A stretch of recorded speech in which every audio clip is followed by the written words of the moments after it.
नमो हरिहन्ता नमो प्रणमो वज्रायाणं प्रणमो लोके सौरसागु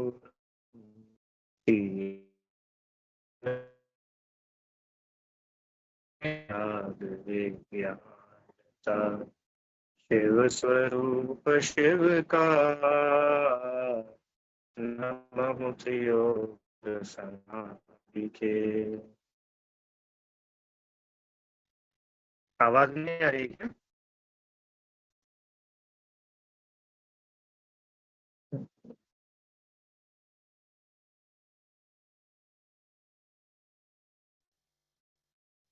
अभी आ रही है आवाज?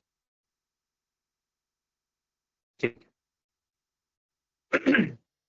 पंडित श्री भगवतराम जी द्वारा रचित यह 6 डाला ग्रंथ है और इसकी चौथी डाला में हम लोग सम्यक चारित्र का स्वरूप समझ रहे हैं।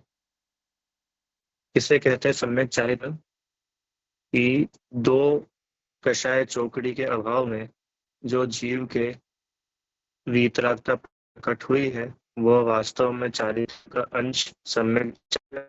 और उसमें बाहर राग रूप प्रवृत्ति दिखती है, शुभ भाव रूप प्रवृत्ति दिखती है, वो शुभ भाव रूप जीवों की दया आदि का जो परिणाम है वो व्यवहार हम लोगों ने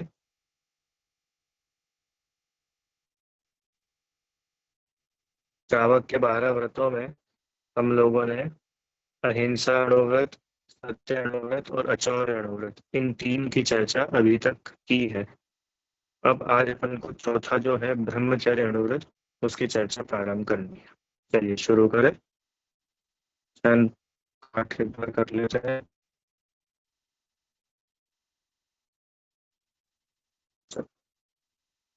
जल मृतिका बिन और नाही कछु गए दत्ता निज वनिता बिन सकल ना रहे विरता अपनी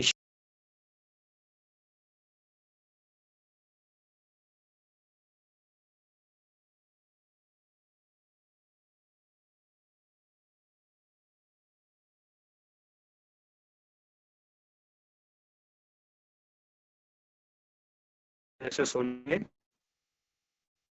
है ना? कभी अगर कहीं और जाना संभव नहीं है तो अपन इसको पुनः लेंगे। अभी आप लोग शांति से सुना। आवाज तो आएगी ना सभी को बराबर?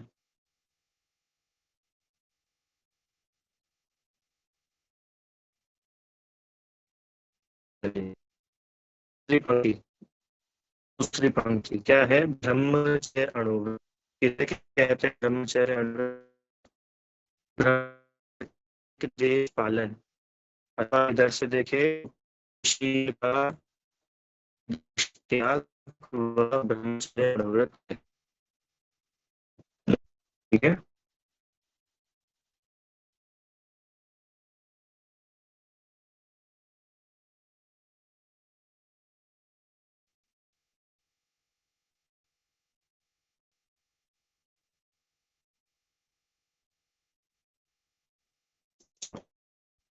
छंद में क्या, अभी मैं स्क्रीन शेयर नहीं कर रहा हूँ, आप लोग सुनिएगा बस।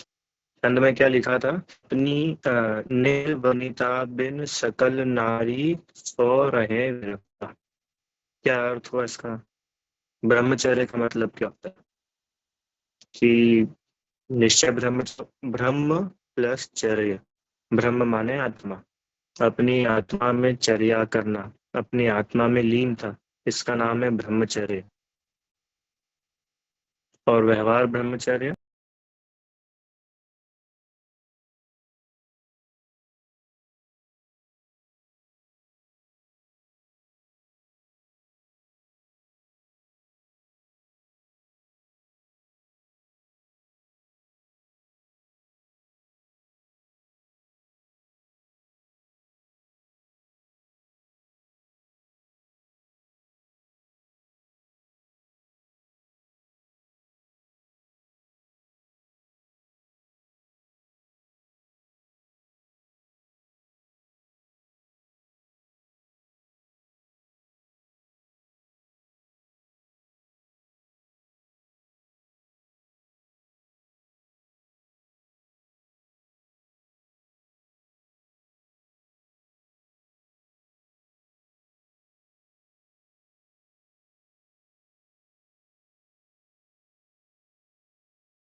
चलिए, अभी आवाज आ रही है आप लोगों को? आवाज आ रही है सभी को? ठीक है। व्यवहार ब्रह्मचर्य क्या मतलब होता है इसका? कि राग भाव का त्याग। काय के राग भाव का त्याग? स्त्री हो तो पुरुष आदि के प्रति राग भाव का त्याग, पुरुष हो तो स्त्री आदि के प्रति राग भाव का त्याग। ये बहुत स्थूल रूप से ब्रह्मचर्य आप और हम सभी लोग समझते हैं, उसी की यहाँ पर चर्चा की है। क्या बताया है? निज वनिता बिन सकल नारी सो रहे विरक्ता। निज वनिता बिन माने अपनी पत्नी के बिना, अपनी पत्नी को छोड़कर, सकल नारी जो जितनी भी स्त्रियां है उन सभी में विरक्त रहना, इसका नाम है ब्रह्मचर्य अणुव्रत। क्या बोला? अपनी विवाहिता पत्नी को छोड़कर माने अपनी विवाहिता पत्नी के अलावा जगत में जितनी स्त्रियां है, जितनी नारी है, जितनी महिलाएं हैं, उन सब के प्रति विरक्ति का भाव होना, इसका नाम ब्रह्मचर्य अणुव्रत है। ठीक है। लाइन का सरल सा सीधा सा अर्थ इतना है क्या? कि अपनी विवाहिता स्त्री के बिना अन्य सभी सर्व स्त्रियों से विरक्त रहना, वह ब्रह्मचर्य अणुव्रत कहलाता है। अब प्रश्न कि भैया इसमें अणुव्रत जैसी क्या बात है? कि अणुव्रत जैसी ये बात है कि इसमें अपनी विवाहिता स्त्री जो है उसके अलावा अन्य से विरक्ति है। समझ रहे? अपने विवाहित स्त्री अथवा पुरुष, पति या पत्नी, उसके अलावा अन्य सभी से विरक्ति। तो ये अणुव्रति हुआ ना, क्योंकि महाव्रत में तो क्या होगा कि सभी के प्रति विरति होगी। अंतर समझ में आए? अणुव्रत क्यों बोला इसको? कि अपनी विवाहिता स्त्री के अलावा अन्य सभी में विरक्ति, इसका नाम है ब्रह्मचर्य अणुव्रत। ठीक है। अब्रह्म का एक देश त्याग या स्व स्त्री के अलावा शेष समस्त स्त्री से समस्त पर स्त्री सेवन का त्याग। अब देखो थोड़ा सा ये बताना है। स्त्रियां होती ना, स्त्री, स्त्री शास्त्रों में 6 प्रकार की स्त्रियां बताई है। 6 प्रकार की स्त्रियां। हमने तो एक ही प्रकार की सुनी है कि नहीं, 6 होती है। एक तो होती मनुष्यनी, माने मनुष्यों में जो स्त्री होती है वे कहलाती है मनुष्यनी। दूसरा तिर्यंचनी, तिर्यंचों में जो स्त्रियां होती है, स्त्रीलिंग जिनके होता है, वे तिर्यंचनी कहलाती है। तीसरा देवांगना, जो स्वर्ग में देवगति में जो स्त्रियां होती है वे देवांगना है। तीन नरक गति में स्त्रियां होती है कि नहीं होती है? नरक में भी होती है ना, नारकी और नारकी की पत्नी। क्यों? अरे नरक में कोई पति पत्नी नहीं होते, वहां तो सब नपुंसक होते हैं। नरक गति में पुरुष और स्त्री नहीं होते, वहां सब नपुंसक वेदी होते हैं। तो तीन चेतन स्त्री, चेतन मतलब जिनमें चेतना पाई जाती है, जीव, जिसमें जान है, ऐसे मनुष्य, तिर्यंच और देव, इनमें जो स्त्रियां हैं ये तीन। और तीन अचेतन स्त्रियां होती है, 3 प्रकार की। अचेतन स्त्रियां मतलब कि एक तो काष्ठ, धातु और चित्र, 3 प्रकार की। माने काष्ठ मतलब लकड़ी, लकड़ी वगैरह से कुछ स्त्री आदि की डिजाइन आकार बना हो एक वो, धातु वगैरह से कुछ बना हो डिजाइन आकार वो, और चित्र आदि, चित्र मतलब मैगजीन फोटो, ये जो होते हैं ना, इसको बोलते चित्र, टीवी वगैरह में। तो इनको बोलते अचेतन स्त्री। समझ में है? बहुत जगह होता है, जैसे ये नहीं होते पुतले बने होते, पुतले, पुतले क्या है, ये अचेतन है, पर उसमें भी किसी को स्त्री पने का भाव हो सकता है। बराबर, तो ऐसे चेतन और अचेतन ये 6 प्रकार की स्त्रियां, इनमें विरक्ति का भाव। बराबर, उसको ब्रह्मचर्य अणुव्रत कहते हैं। ठीक है। आगे चलो, मैं थोड़ा एक बार वापस कोशिश करते हैं स्क्रीन शेयर करने की, हो जाती है तो ठीक है। नहीं तो फिर ऐसे ही कर। दिख रहा है आप लोगों को? अच्छा, अब क्या करना है इसको अपने को, स्पॉटलाइट। देखो क्या लिखा। जो पाप के भय से पर स्त्री के यहाँ स्वयं नहीं जाता, तथा न पर स्त्री के यहाँ अन्य को गमन कराता है, वह स्वदार संतोष नाम का या पर स्त्री का त्याग नाम का अणुव्रत है। ये जो ब्रह्मचर्य अणुव्रत है ना, इसका एक नाम और है। उसका नाम है स्वदार संतोष। दार मतलब होता है पत्नी। इसी में आएगा पांचवी डाल में एक शब्द आता है, सुत दारा हो या न सीरी। सुत मतलब पुत्र, दारा मतलब पत्नी। तो सुत दारा होए न सीरी। और यहाँ पर भी लिखा है दार, नाम ही उसका है स्वदार संतोष। स्व मतलब अपनी, दार माने विवाहिता स्त्री, पत्नी। अपनी पत्नी में संतोष रखना, इसका नाम ब्रह्मचर्य अणुव्रत है। या यूं कहे, पर स्त्री के त्याग का नाम ब्रह्मचर्य अणुव्रत है। बराबर। देखो पढ़ते हैं इसको थोड़ा। जो अपनी जाति की कुलीन घर की साक्षी पूर्वक विवाही स्त्री में ही संतोष धारण करके उससे भिन्न अन्य समस्त स्त्री मात्र में, ये अन्य समस्त स्त्री मात्र मतलब वो जो छह प्रकार की स्त्रियां बताई ना आप, मनुष्यनी, देवांगना, तिर्यंचनी, काष्ठ, धातु और चित्र, इनमें राग भाव का त्याग करके पर स्त्री, वेश्या, दासी, कुलटा, कुंवारी इत्यादि स्त्रियों में विरागता को प्राप्त होकर स्त्रियों से राग भाव पूर्वक मिलना, वचनालाप करना, अवलोकन करना, स्पर्श करना आदि का त्याग करता है, वह पर स्त्री का त्यागी तथा स्वदार संतोषी भी कहलाता है।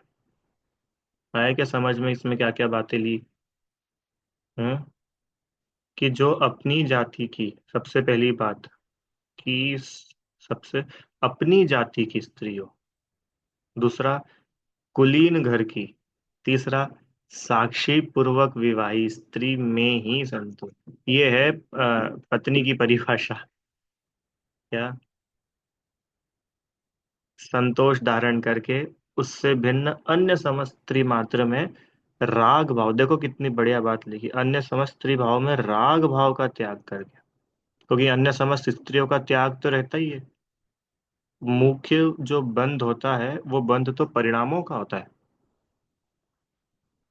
अरे समझ में आ रहा है कि नहीं? जैसे मान के चलो कोई व्यक्ति है, तो उस व्यक्ति के परिणामों में तो ऐसा हो सकता है कि विश्व की जितनी स्त्रियां हैं मैं उन सबको भोग लूं। तो वो उसके राग में ही तो इतना कर सकता है, पर क्या उसके लिए एक्चुअल में वो पॉसिबल है? अच्छा मेरे को एक बात बताओ। रावण है, तो रावण ने सीता जी के साथ में कुछ भी गलत काम नहीं किया। सीता जी को छुआ तक नहीं, उनके शील का हरण नहीं किया, कुछ नहीं किया। फिर रावण को कुशील का पाप क्यों लगा? प्रश्न। क्यों लगा रावण को कुशील का पाप? क्योंकि रावण के अंतरंग में सीता, अरे पर स्त्री के प्रति राग भाव था। प्रश्न आया कि नहीं समझ? राग भाव था। वो राग भाव का बंध है मूल में तो। इसका बंध नहीं है कि आपने कितनी स्त्री या कितने पुरुषों के साथ में संपर्क किया, मिले, बात करा, भोग किया। वो तो बाद की बात है। जो जड़ है, जड़, बिल्कुल मेन बेस, वो है राग भाव। राग भाव का ही नहीं होना, इसका नाम है ब्रह्मचर्य अणुव्रत। समझ में आ रहा है क्या?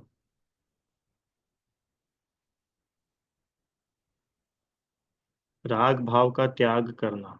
अब देखो राग भाव का त्याग होगा तो स्त्री सेवन आदि का तो त्याग ऑटोमेटिक हो ही जाएगा। और अगर राग भाव का त्याग नहीं हो, तो भले स्त्री सेवन का त्याग नहीं भी हो तो भी निरंतर उसको स्त्री सेवन का दोष, पाप, बंध होता ही रहता है। ये आगे भी पढ़ेंगे अपन, भोगोपभोग परिमाण व्रत आने वाला है। इन्हीं 12 व्रतों में आएगा एक भोगोपभोग परिमाण व्रत। उस भोगोपभोग परिमाण व्रत की यही खासियत है कि आप जिन चीजों को नहीं भोगते हो, उन सब का त्याग करो। तो प्रश्न है कि भैया जब हम उनको भोग ही नहीं रहे हैं तो आप त्याग क्यों करा रहे हो? कि इसीलिए तो करा रहे हैं कि त्याग नहीं है इसका मतलब कभी भी तुम उसको भोगोगे, कभी भी तुम उसका भोग करोगे। है तो त्याग ये जस्टिफाई कर देगा, ये मेक श्योर करेगा कि आपको उस संबंधी विकल्प ही नहीं है, आपको उस संबंधी राग भाव ही नहीं है। समझ में आया कि नहीं आया? ऐसे ही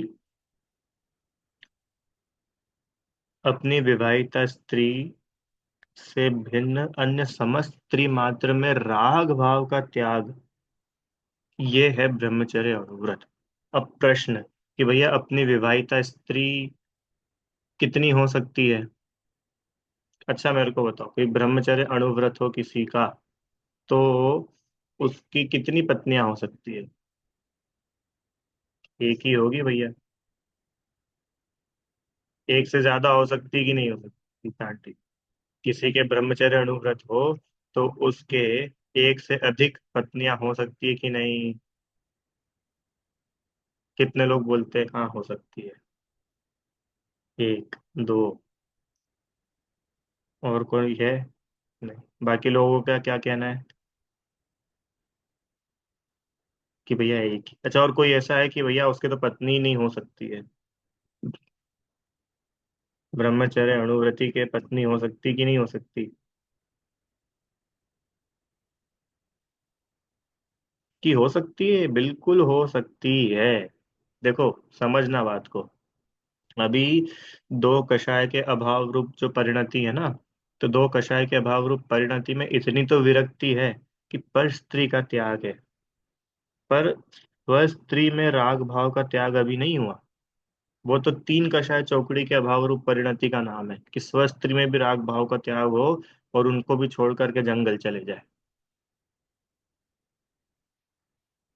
अच्छा मुझे बताओ कि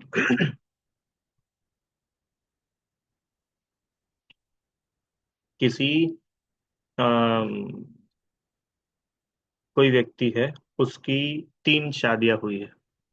अभी नहीं, चौथे काल की बात कर रहा हूँ। अभी तो एक भी मुश्किल से होती है किसी किसी की। किसी की हुई, तीन शादियां हुई, चार हुई, पांच हुई, 10 हुई, मानो है। अब वो ब्रह्मचर्य अणुव्रत ले सकता है कि नहीं? प्रश्न कि पहले अगर मानो उसकी 10 पत्नियां हैं तो उसको पहले 9 को तलाक देना पड़ेगा, क्योंकि आपके हिसाब से तो एक ही पत्नी हो सकती है। अब वो बड़ी प्रॉब्लम है, किसको रखे किसको छोड़े। कि भैया ऐसा नहीं है। अपनी विवाहिता स्त्री हो, भले एक हो कि पांच हो कि 10 हो कि 1,000 हो। क्या बोला? कि 96,000 हो। हालांकि चक्रवर्ती अणुव्रती नहीं हो तो सीधा महाव्रती ग्रहण करते। पर इतनी भी अगर किसी के स्त्रियां हो तो उन स्त्रियों में संतोष रखे, अन्य में ना जाए। समझ रहे हैं आप बात को? माने व्यभिचार ना करे, कुशील सेवन ना करे, इतनी बात है। इसका नाम है ब्रह्मचर्य अणुव्रत। अब देखो, अकेला शादी करने की बात नहीं है कि भैया वो शादी ही नहीं करेगा। देखो क्या लिखा उसमें आगे, स्त्रियों से राग भाव पूर्वक मिलना, वचनालाप करना, अवलोकन करना। ये राग भाव पूर्वक मिलना क्या होता है? क्यों? स्त्रियों से, अब वह यहाँ सिर्फ स्त्री स्त्री लिखा है, आप पुरुष भी लगा लेना, क्योंकि अणुव्रत स्त्री और पुरुष दोनों के ही होते हैं। बताओ राग भाव पूर्वक मिलने का क्या मतलब है? हम्म कि हमको उनसे मिलना अच्छा लग रहा है। क्यों अच्छा लग रहा है? कि धर्म बुद्धि नहीं है?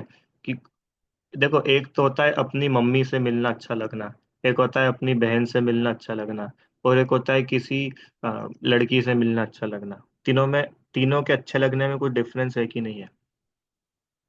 है ना? देखो, माँ अथवा बहन, इनसे जो मिलने का, इनसे बात करने का, इनको देखने का जो नजरिया है, जो क्या बोल सकते हैं, जो व्यू है, जो एंगल है, वो टोटली डिफरेंट है।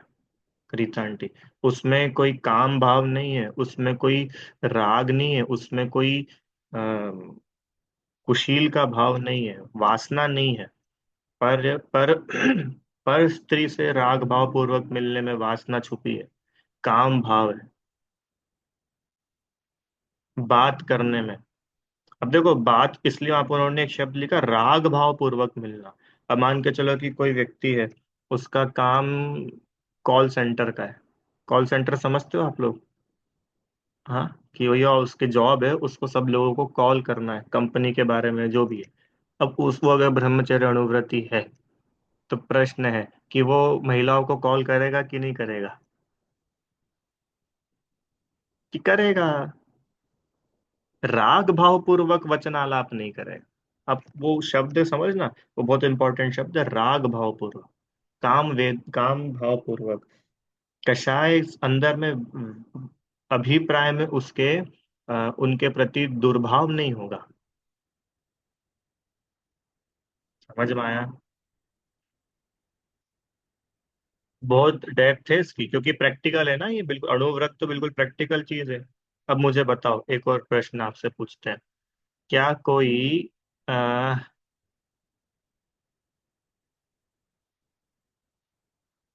हाँ, क्या कोई स्केच आर्टिस्ट समझते हो आप लोग? स्केच बनाने वाला, चित्रकार, पेंटर, आर्टिस्ट, उसके ब्रह्मचर्य अनुव्रत हो सकता है कि नहीं? हो सकता है।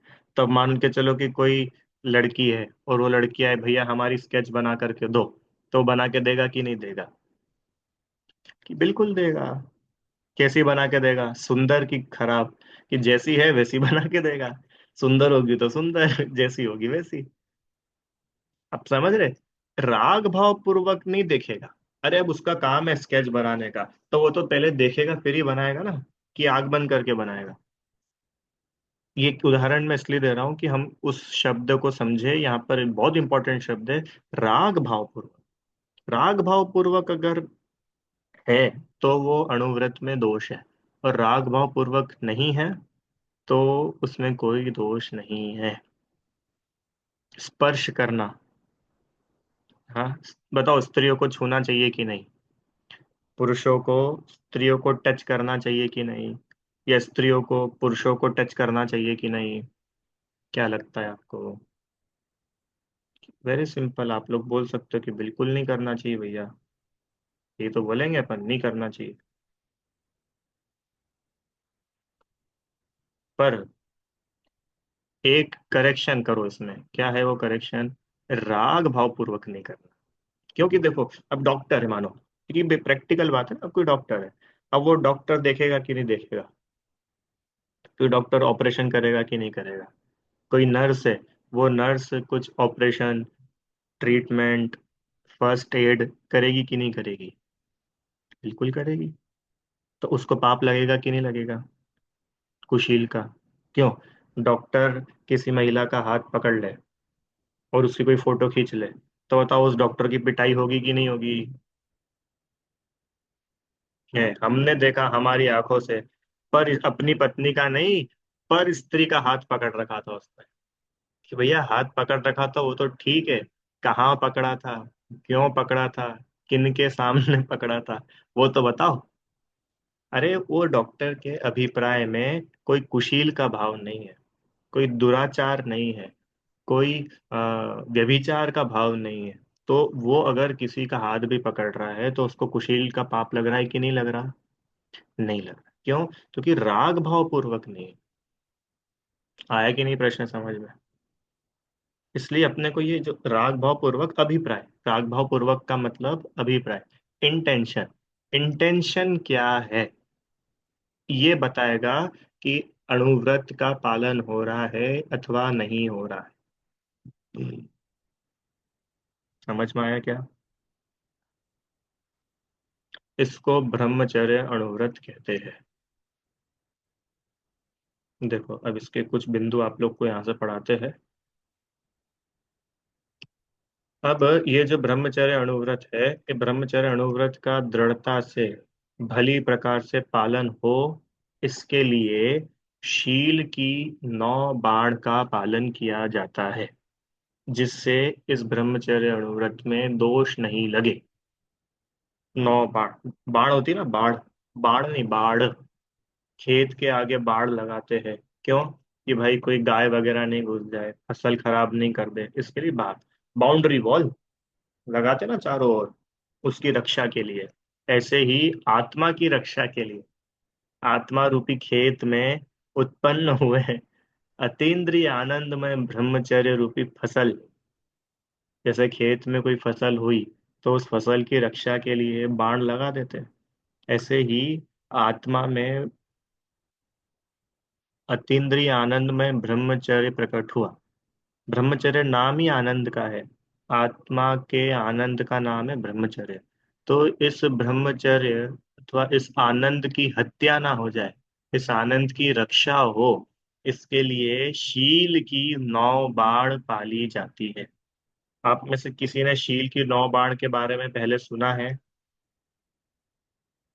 शील की 9 बाण। देखो, आज अपन लोग थोड़ा शील की 9 बाण देखते हैं क्या होती है। 9 बाण मतलब 9 अलग अलग ऐसे बातें, जिनका अगर कोई व्यक्ति पालन करे तो वो शील में लगने वाले दोषों से बच जाता है। उसके जीवन में दोष ही उत्पन्न नहीं। शील की 9 बाण। पहला, अब यहाँ पर जो लिखा है, ये पुरुषों के एंगल से लिखा है। नीचे हालांकि लिखा हुआ है महिला को, ये सभी पुरुषों के संबंध में समझ लेना चाहिए। ठीक है, चलिए पढ़े। पहला, स्त्रियों के समागम में नहीं रहना। माने ये जो 9 पॉइंट्स है ना, ये 9 पॉइंट्स माने ये है कि अगर इनका पालन नहीं हो तो अवश्य ही विकार उत्पन्न होता है, काम भाव बढ़ता है, अब्रह्म का भाव बढ़ता है। पहला पॉइंट क्या लिखा? स्त्रियों के समागम में नहीं रहना। माने जिसको अपने शील की सुरक्षा करनी हो, उसे स्त्रियों के समागम में नहीं रहना, उसे पुरुषों के समागम में नहीं रहना। क्यों नहीं रहना? कि आप वहां जाएंगे और आपको पता है वेद का उदय होता है। वेद कषाय है ना, 9 कषाय में एक वेद है ना, स्त्री वेद, पुरुष वेद और नपुंसक वेद। स्वाति आंटी जी, तो ये क्या होता है? स्त्री वेद, पुरुष वेद, नपुंसक वेद।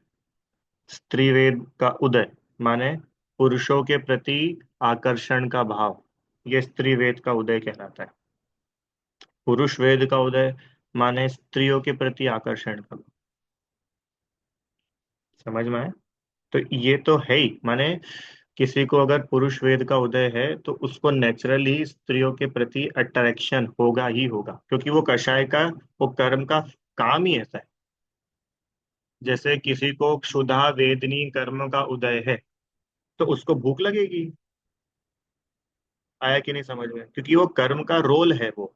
ऐसे ही किसी के अगर स्त्री वेद का उदय है तो उसको पुरुषों के प्रति अट्रैक्शन होगा। किसी को पुरुष वेद का है तो स्त्रियों के। तो अब वो कषाय तो है ही, कषाय का पूर्ण रूप से अभाव तो हुआ नहीं। इसलिए बोल रहे हैं कि भैया, अपने को अगर शील की रक्षा करनी है तो स्त्रियों के समागम में ही नहीं रहना। तो जब आप स्त्रियों के समागम में ही नहीं रहेंगे तो आपको नेचुरली ही अब्रह्म के भाव ही नहीं होंगे। जब हम पुरुषों के समागम में ही नहीं रहेंगे तो हमको नेचुरली पुरुषों के प्रति अब्रह्म का भाव ही नहीं होगा। समझ में आया? इसलिए ये पहली बात, स्त्रियों के समागम में नहीं रहना। तो इसकी बहुत डिटेलिंग है। अभी तो सिर्फ अपन एक एक लाइन पढ़ रहे, डिटेलिंग तो बहुत, क्योंकि बिल्कुल प्रैक्टिकल बात है। कब नहीं रहना, कैसे नहीं रहना, कहाँ तक पॉसिबल है, कितना हद तक पॉसिबल है, किन किन सिचुएशंस में पॉसिबल है, और इन सब पे विचार करने की आवश्यकता है। दूसरा देखो, उन्हें विकार या राग की दृष्टि से नहीं देखना। तीसरा, उनसे परोक्ष में विकारमय संभाषण व पत्राचार नहीं करना। अब ये क्या है? विकारमय संभाषण और पत्राचार। बिल्कुल हिंदी लिखी, आप लोग को आ रही होगी वैसे तो, हिंदी समझ में है। जिसको नहीं आ रही उनके लिए थोड़ा सा बता देते हैं। विकारमय संभाषण मतलब समझते हैं? संभाषण मतलब बातचीत, बोलना चालना।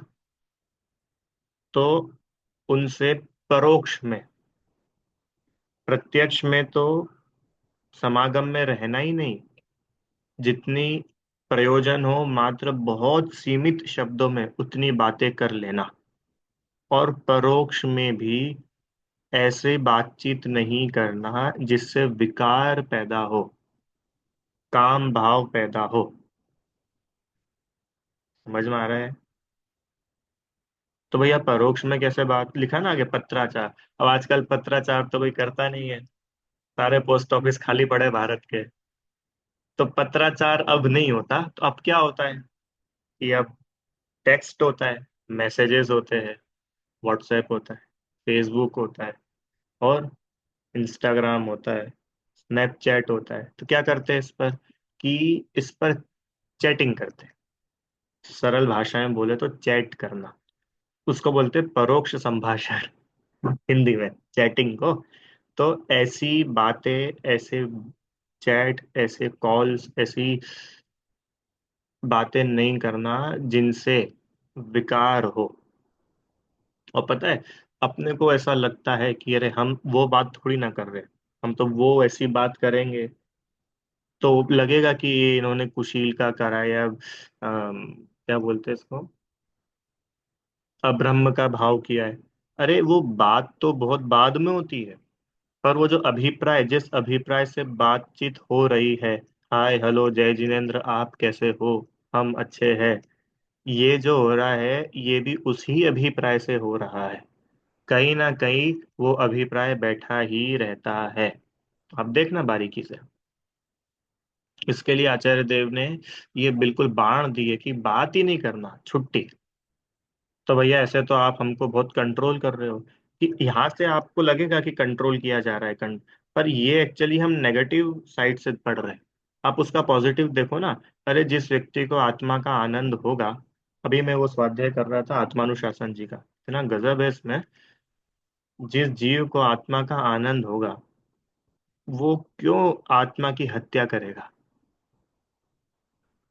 रीता आंटी, जैसे मान के चलो मैं हूँ, मुझे आत्मा का खूब आनंद आ रहा है, तो मैं कोई मूर्ख हूं कि मैं अपने पैरों पर कुल्हाड़ी कुल्हाड़ी मारूंगा?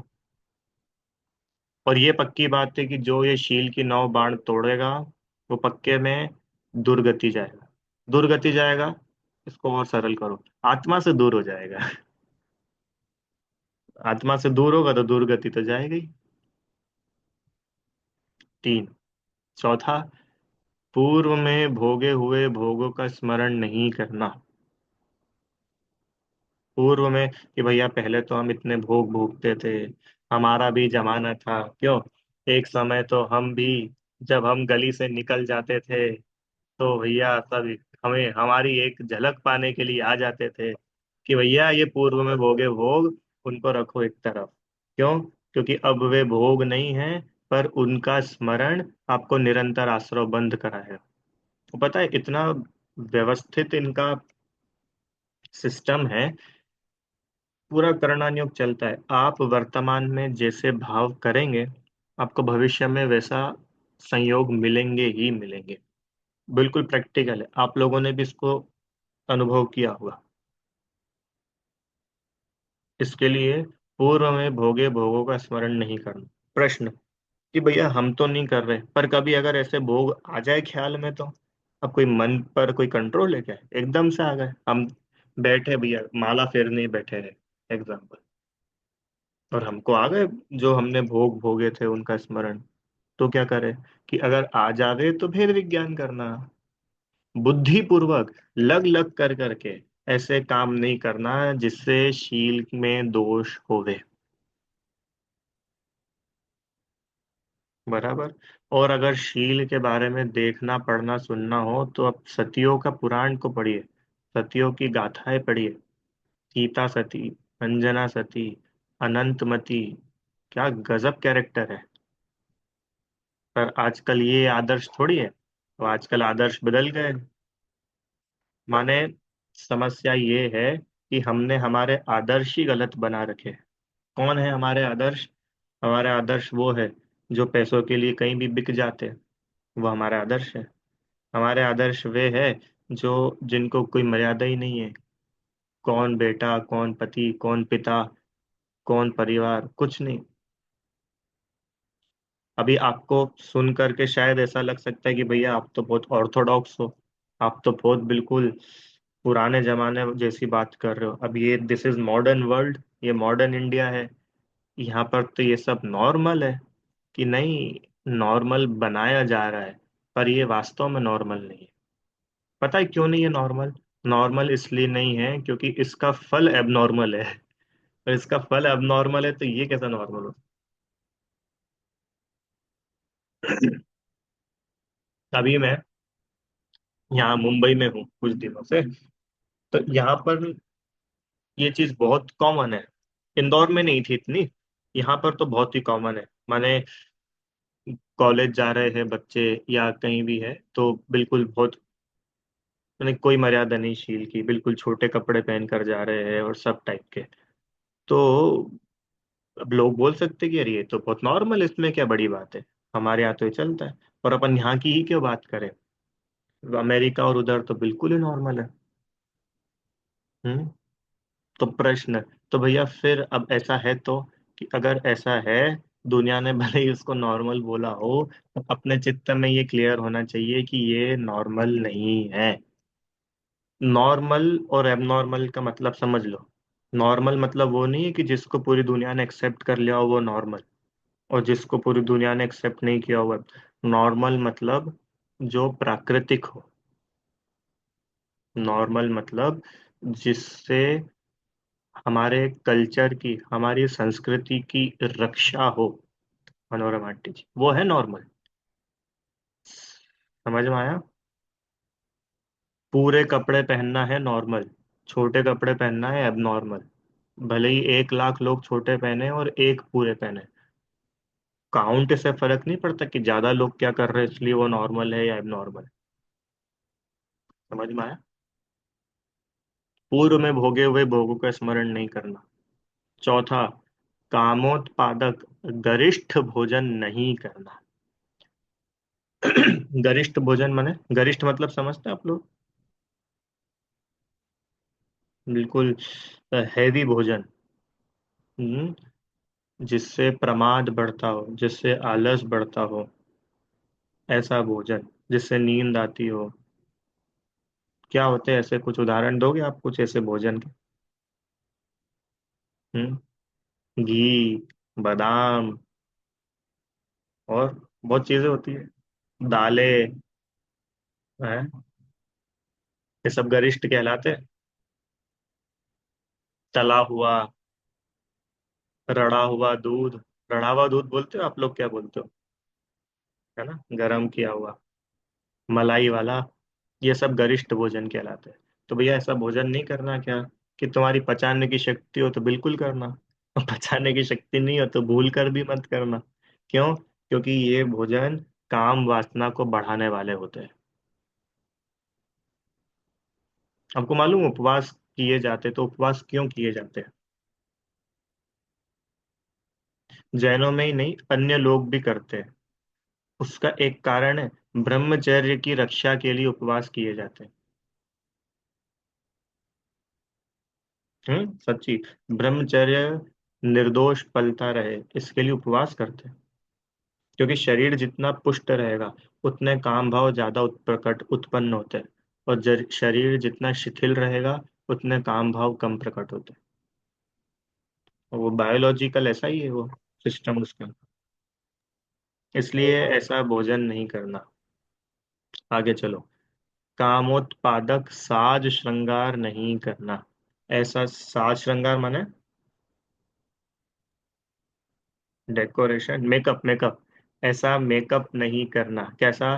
कि जिससे काम उत्पन्न हो, काम उत्पादक, काम वासना बढ़े। किसकी? अपनी भी और दूसरे की भी। अब ये बड़े खतरनाक है। मतलब ये तो 9 बिंदु ऐसे है कि अभी आज कहीं पर चर्चा करो तो लोग अपने को घूर घूर के देखने लग जाए कि भैया आखिर आप फिर चाहते क्या हो हमसे? क्या हम मेकअप भी नहीं करें? कि भाई हम तो ये चाहते पहले सम्यक दर्शन करो। मेकअप वेकअप तुम करते रहना और छोड़ते रहना, उसमें कोई दम नहीं है। यहाँ तो ये बता रहे हैं कि ये जो 9 कारण है ना, इनसे अगर ये आप अपने जीवन में है तो बहुत ज्यादा चांसेस है कि हम शील से भ्रष्ट होंगे। और जो शील से भ्रष्ट होगा उसके आत्म कल्याण के अवसर बिल्कुल चले जाते हैं। समझ में आया कि नहीं आया? कल्पना। शील से जो भ्रष्ट है, जिसके शील के ठिकाना नहीं है, ऐसे जीव के आत्म कल्याण के अवसर चले जाते। इसके लिए ये बातें बताई। ये 9 बातें अकेले ब्रह्मचर्य या बाहरी शील के पालन के लिए नहीं है, ये आत्म कल्याण के लिए है। स्त्रियों के आसन पर, पलंग पर, बिस्तर पर नहीं बैठना, सोना। क्यों भैया, अब इसमें क्या प्रॉब्लम है? हम्म। कि भैया जिस जगह पर, जिस आसन पर, जिस पलंग पर, जिस बिस्तर पर कोई स्त्री पूर्व में बैठ करके गई हो, तो वहां पर उसके अंश रह जाएंगे, बाल रह सकते हैं, या उनका जो भी वो किया हो, क्या किया था ऊपर, ये साज श्रृंगार किया हो, कुछ लगाया हो, इत्र जो भी लगाया हो, तो वो वहां पर मौजूद रह सकता है। अब इससे क्या होगा कि वो तो नहीं है, पर उसके वहां होने से अपने को वो काम भाव बढ़ाने में निमित्त बनेंगे। समझ में आया? इसलिए जिन्हें निर्दोष ब्रह्मचारी ये जो होते हैं ना, अब आप समझ रहे हैं ये ब्रह्मचारी वर्ग जो है, अथवा मुनिराज आदि भी है, कि वे क्यों ब्रह्मचर्य का पालन करते हैं। किसी को ऐसा लग सकता होगा कि भैया ये तो बड़ा भेदभाव है, स्त्रियों के साथ में बहुत भेदभाव है। क्यों? ये जैन धर्म में बहुत पार्शलिटी होती है। पुरुषों को तो बहुत ज्यादा अपॉर्चुनिटीज मिल जाती है, और स्त्रियों को तो भैया जब देखो जब उनकी निंदा ही करते रहते हैं हमेशा। बताओ, अब यहाँ तो इतना तक लिख दिया कि उनके पास बिस्तर पर, पलंग पर भी नहीं बैठना है। ये तो बिल्कुल खुलेआम इंसल्ट है स्त्रियों की। क्यों? और हम एक मोर्चा निकालेंगे और विरोध करेंगे कि भैया सुनो, यहाँ स्त्री की निंदा नहीं है।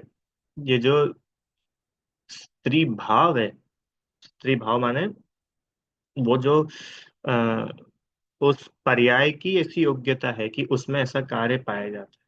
और आप क्यों दुखी हो रहे हो? आप अपने को स्त्री मत मानो, तो आप दुखी नहीं होगे।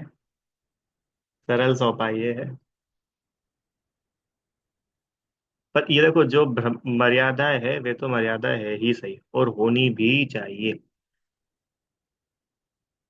आगे चलो। ऐसी कथाएं, ऐसे गाने नहीं सुनना जिसमें काम वासना बढ़ती हो। कहानियां, गाने, मूवीज। अब तो गाने वगैरह तो क्या, मूवीज आती है, वेब सीरीज आती है, अडल्ट मूवीज होती है ना।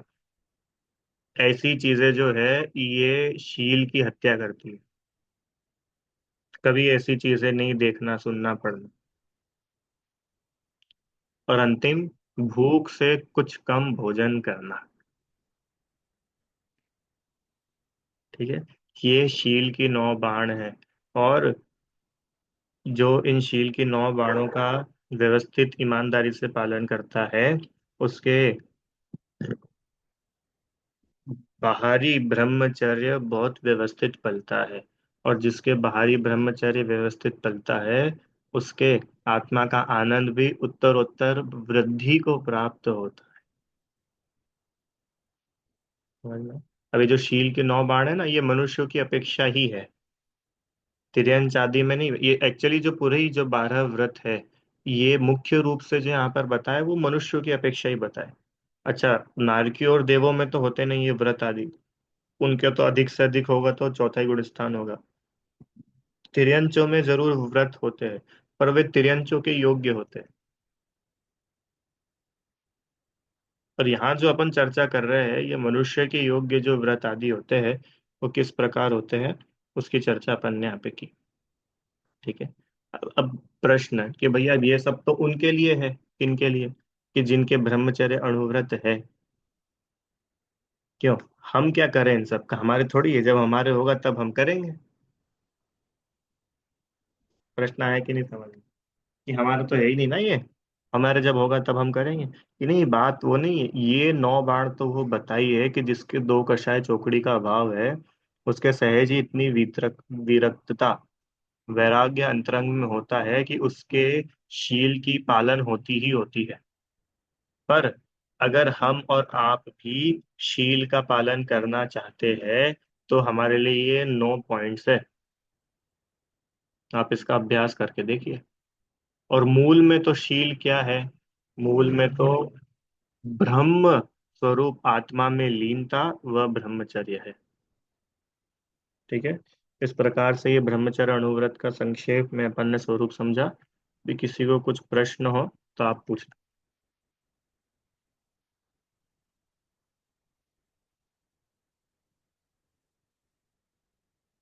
हाँ बोलिए।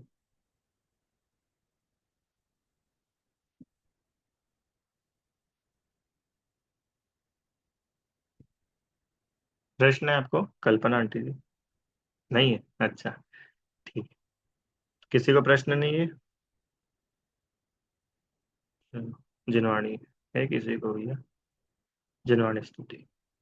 हे जिनवाणी भारती तो ही जपो दिन रैन, जो तेरी शरणा गए सो पावे सुख चैन। वाणी के ज्ञान से सूझे लोकालोक, सो वाणी मस्तक नमो सदा जेत हूँ।